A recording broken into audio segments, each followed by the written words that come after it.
Hello, bridge builders! I'm here with some exciting news. The first volume of interviews is now available on Amazon.com. The link can be found at EatLunchandBoardGame.com. I promise that all proceeds from sales of this book will go right back into this podcast and channel. Whether that is new and better audio equipment for the podcast, or video equipment for the YouTube channel, or even more games to review, the money will not be wasted. Click over to Amazon and get your copy of Eat Lunch and Board Game, the first course today. And thank you for supporting the show.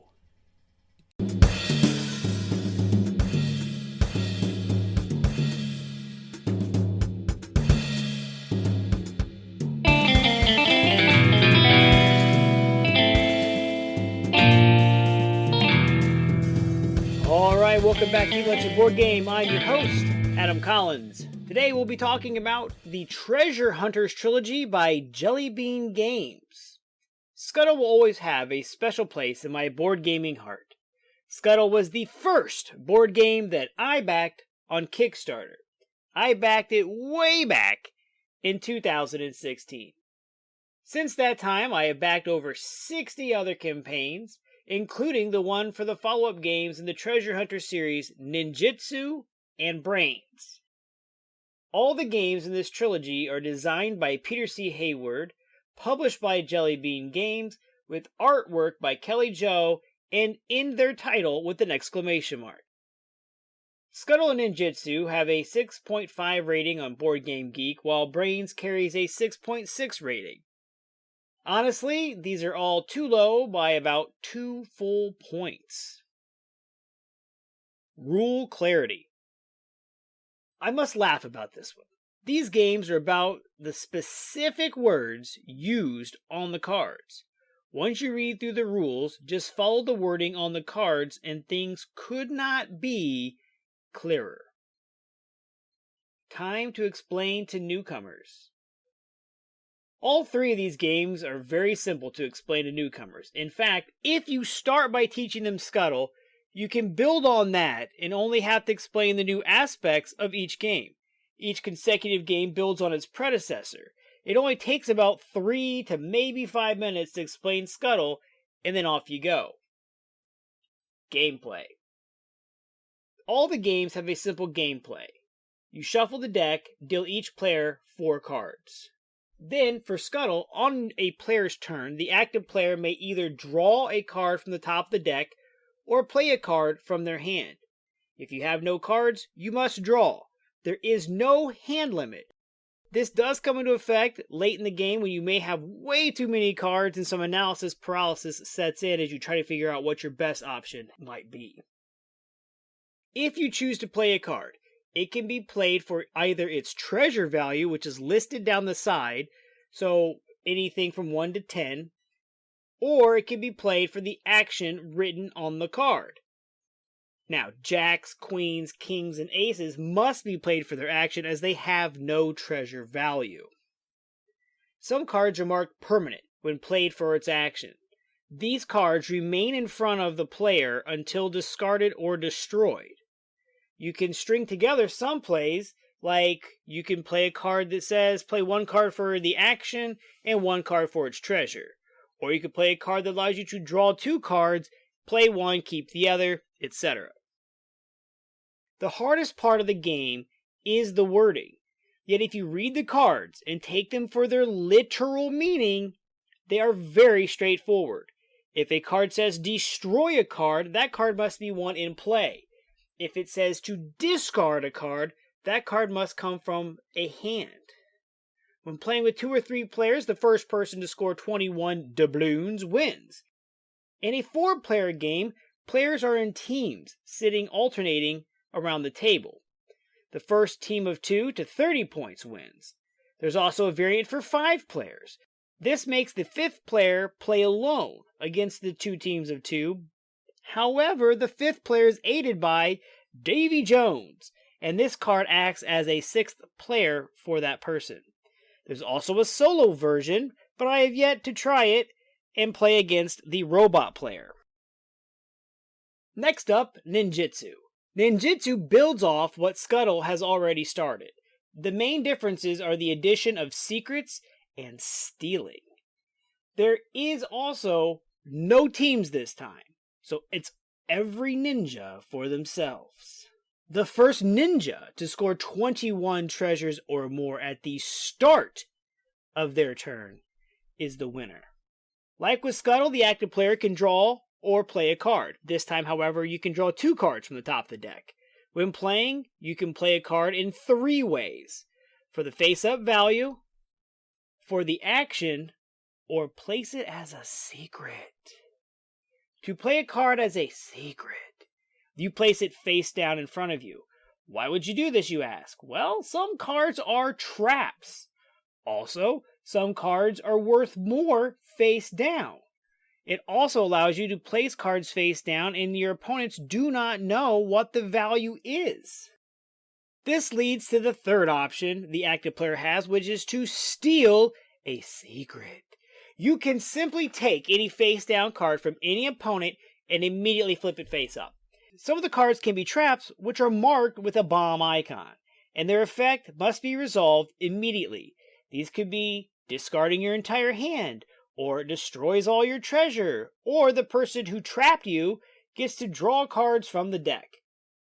If the card is not trapped, but is a treasure, you keep the treasure you stole and place it face up in front of you.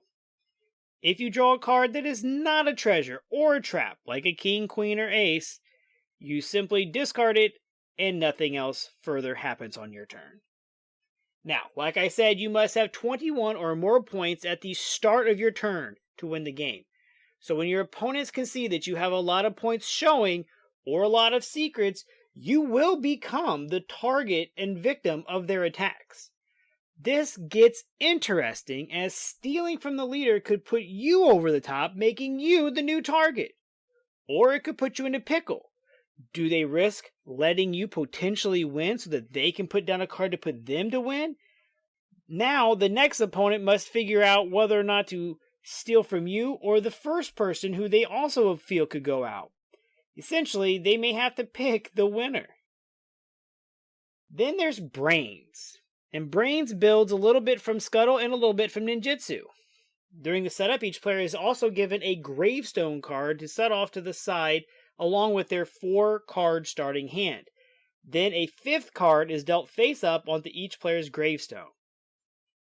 Now, you're all zombies, nobody's playing in teams, but the first zombie to successfully have 21 brains is the winner. Like with Ninjitsu, the active player can draw 2 cards into their hand. They can also play a card in front of them for the brain value, or for its action, then discarding it into the pit, which is, the discard pile.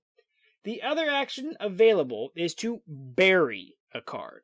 And to take this action, the active player takes the top card off the draw pile, flips it face up, and places it on their gravestone. If the card has a coffin icon, that action takes an effect. When a player has enough points to win at the end of their turn, they announce brains, and they take a brain token. If they fail to announce brains and take the token, they cannot win until the next turn. If at the start of your turn you have the brain token, you win. Brains is the newest of the Treasure Hunters series, and it has gotten the least amount of playing time. Scuttle has by far the most. Ninjitsu, however, is our preferred game in this trilogy. I think, honestly, it's the secrets and stealing that really hook in my team and my crew. But each game has rules that allow you to combine them together for a huge, crazy game, and we have yet to do this. And honestly, I don't know why. It sounds like absolute chaos, which is something we thoroughly enjoy, but it also sounds like an absolute pain in the butt to have to go back and shuffle, or not shuffle, but sort out these cards into their respective stacks. Replayability. Due to the short play time, each of these games can be played 2 or 3 or 4 or 10 times in a lunch hour. The games seem to get even better the more we play them because the more familiar we get with the cards and we know what cards we're looking for, what cards we're hoping you don't have, what cards we're hoping our opponents do have, and I think that all of that really builds to make these games more enjoyable the more we play it. We don't necessarily track the amount of times we've played these games like we do other games, and that's because these games play so quickly that we have people coming in and out, switching between two different games. We'll have Brains going on one end, Ninjitsu going on the other, back and forth. So it's really hard to just track how many times they've been played. But rest assured, Scuttle, Ninjitsu, and Brains are all replayable, just like any standard card game like poker or euchre or bridge. Now, on to the artwork. Kelly Jo's artwork is top-notch, and I absolutely love it. It is the main reason that it drew me in to Scuttle in the first place. All the characters are very cute, colorful, and sometimes downright funny. Her artwork enhances the theme and feel of each of the games, and during the first Kickstarter campaign and the subsequent ones, more characters were unlocked and revealed and previewed during the campaign, which gave you a very enjoyable campaign experience to help build the anticipation of the game. Component quality. This is really the only place I take issue with these games. They are an odd size card and they cannot be sleeved. Scuttle is a very loved game and a very worn game. Ninjitsu's getting to be that way, and I assume Brains will be headed in that same direction as well. The cards are of high quality though, and I hope that they continue to survive the multiple plays headed their way. I guess this is as good a time as any to mention the boxes for these games are not the same size either. Scuttle is a much smaller box, and the other two are larger but of the same size. I like the smaller box better, but in all honesty, the games really should come in just a standard card box, because shelf space is a premium in my house, and the more compact the game, the better it is for me. Bang for the buck. Scuttle retails for $9.99, while Ninjitsu and Brains retail for $14.95. If you can find these delightful little games at your friendly local game shop, I highly advise that they are well worth the investment. Scuttle is a well-worn game, as I mentioned, but it has also allowed us to bring in a lot of new people to the gaming group because of its simplicity and joy. Lunchtime potential.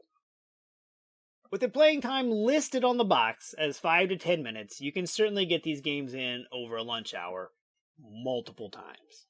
We've had games take longer though, like 20 minutes if you get the right cards and the right players. I say the right ones because these games are a frustrating blast. It is so painful to be this close to victory, only to have a card played that wipes out all your treasures, or negates your even numbers, or allows someone else to steal your thunder and the win. We did have a game that took the entire lunch hour though, and at the end, we had to quit the game and no treasures were scored. Which brings us to expansions. Each of the games has an expansion pack that was unlocked during their Kickstarter campaign. And there is a separate deck of Treasure Hunter cards that can be added to the games as well. Now, I do not have this deck of cards, but I have a special promo that consists of a handful of cards, and I've yet to really shuffle them into my decks. So we'll start off with Scuttle. Scuttle came with 2 expansions, The Curse of Black Jack and Scurvy. The Curse of Black Jack added 16 cards, which is basically a new suit of cards, and a new optional action, Summon. Summon allows you, if you say you're going to use this action, to flip over the top card on the deck. If it's a treasure, you play it immediately. If it isn't, the card goes into your hand. However, if it is a treasure and it brings your total over 21, or 30 if you're playing in teams, you destroy all your treasures. So a little bit of risk versus reward. We basically shuffle these cards into the deck, and then at the beginning we decide if we're going to use the summon action or not. Then there is Scurvy. And Scurvy ruins the game, if you play it by the rules. The rules state that you randomly flip a disease card. All the cards are diseases, by the way. And the effect is for everyone to enjoy or hate. Then shuffle the rest, which is 14 more diseases, into the deck.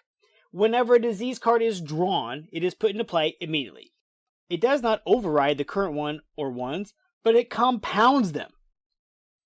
There's a new action, though, called Cure, which allows a player to forego drawing or playing a card and instead say Cure and shuffle all the active diseases back into the deck. This makes the game last forever. There are too many diseases. So we house rule the expansion if we decide to use it, which is very unlikely, and we randomly add the amount of players plus one additional disease to the deck. We followed the rules, and we played with 5 players, and our game with Scurvy never ended. Over 45 minutes of play, no winner. We quit when the diseases made us wipe out all of our treasures and play, bringing all the teams to 0 again. We simply threw in the towel. We got up from the table, went back to our offices. I went back later to clean the game up. The Scurvy cards are also buried at the bottom of my box, and we do not speak of them very often. Ninjitsu had an expansion called Sabotage. It included 15 new cards, which is also a new suit, similar to Blackjack and Scuttle. And honestly, we just shuffle these in, and they're part of our deck and play all the time. There was also a promo of 4 not Ninja Turtle cards, and they are all cute and fun as well. Brains, similarly, had Graveyard as an expansion. Its 14 cards was also a new suit, are shuffled into my everyday deck as well. There were also some promo cards, but again, I just shuffle everything in there to add to the chaos of our standard games. In summary, I have kickstarted each of these games over the years. I have backed other games by Jellybean and Peter Heyward, and I have never been let down. All the games are delightful and have given me and my team hours of enjoyment. Scuttle will always hold that special place in my heart of being my first Kickstarter. It helped me dig deeper into this great hobby of ours, and without it I might not have started my own design and publishing company, or started this podcast, or met so many of the amazing people that I have over these past few years. Scuttle, Ninjitsu, and Brains have also served my group well in getting new people into the group, and they've allowed us to play on our lunch half hours, maybe even our lunch just one hand hours. You can reach out to me on Facebook at facebook.com/eatlunchandboardgame, or you can email me at eatlunchandboardgame@gmail.com. And remember, keep building those bridges.